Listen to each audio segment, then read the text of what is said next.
Welcome back again to Tunage. Welcome back, my friends, to Tunage. Hello, welcome back to another episode of Tunage. I'm your host, Brad. Thank you for tuning in today to Tunage. Alright, we got another music recommendation for you. And today I'm going back, way back to 1967, the summer of love. And that is exactly who we are playing today. We are playing Love. The band was called Love. The album is called Forever Changes, and the song is A House Is Not a Motel. To be honest, I fucking love this album. I really love this album. This is an album that is just so mystical, so incredibly well made, like audio wise, incredibly well made. Songwriting is incredible.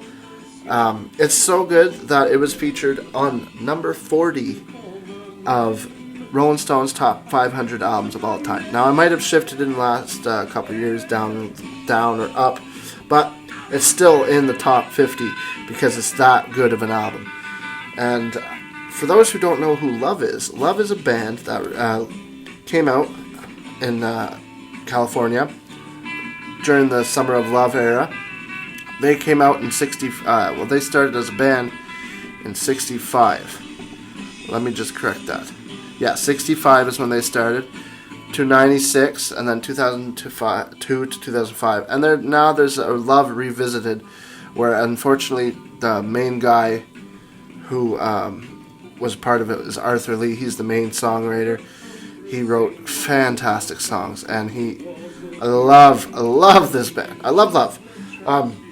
But this album, Forever Changes, really, I discovered it back in high school when I was about level 3, level 4, which is grade 8 and 9.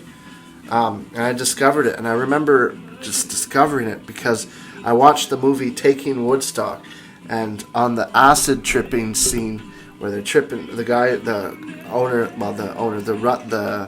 organizer of the festival, he is tripping on acid in a van, and one of the songs is called The Red Telephone from Love. So I looked it up. I was like, what is this song? And the other one was Ultimate Spinach by Mind Flowers by Ultimate Spinach. And this is where I discovered Love, was from this movie. And since then, I've been hooked. Since The Red Telephone, I was like, wow, this is just such a trippy song. And then I listened to the whole album. I was like, wow, this is just a trippy, crazy, awesome album. Then I finally bought the CD, and I told my friends about it. And what happened when I told my friends about it is that all of a sudden they really started to love as well. And so it began as this thing of me showing them this band, and then them, falling in love with it. And then it led to the point where they all got the record before I did. I finally got the record. I finally did it. I had to. And ever since, I've just been loving this record. I love the album. The sound quality on vinyl is fantastic. But the album, even on CD or Spotify, is fantastic. Fantastic. So, let me just talk about the song a bit. I know it's over, but the song was A House Is Not a Motel. Now, it's a very well-received album. Let me just read, this isn't really necessarily what this album is, what this show is, but just let me read the reviews for this album. All Music gave it 5 on 5. Encyclopedia of Popular Music gave it 5 on 5. NME gave it 10 out of 10. The Village Voice, which is Mr. Robert Christgau, and for those who follow my podcast, DVD Grooves, go check it out on all streaming platforms, Amazon Music, Apple Music, Spotify, Google Podcasts, everywhere else. If you listen to that, we have a segment called, the review section. We look at the reviews of the album, and Mr. Robert Christgau, we usually call him some very colorful names,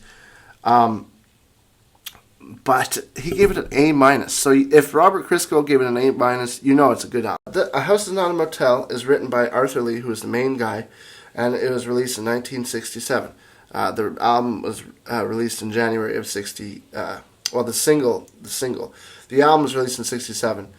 and it was recorded September 10th, 1967. The lyrics and music. The song was likely inspired by the song "A House Is Not a Home," written by Bert.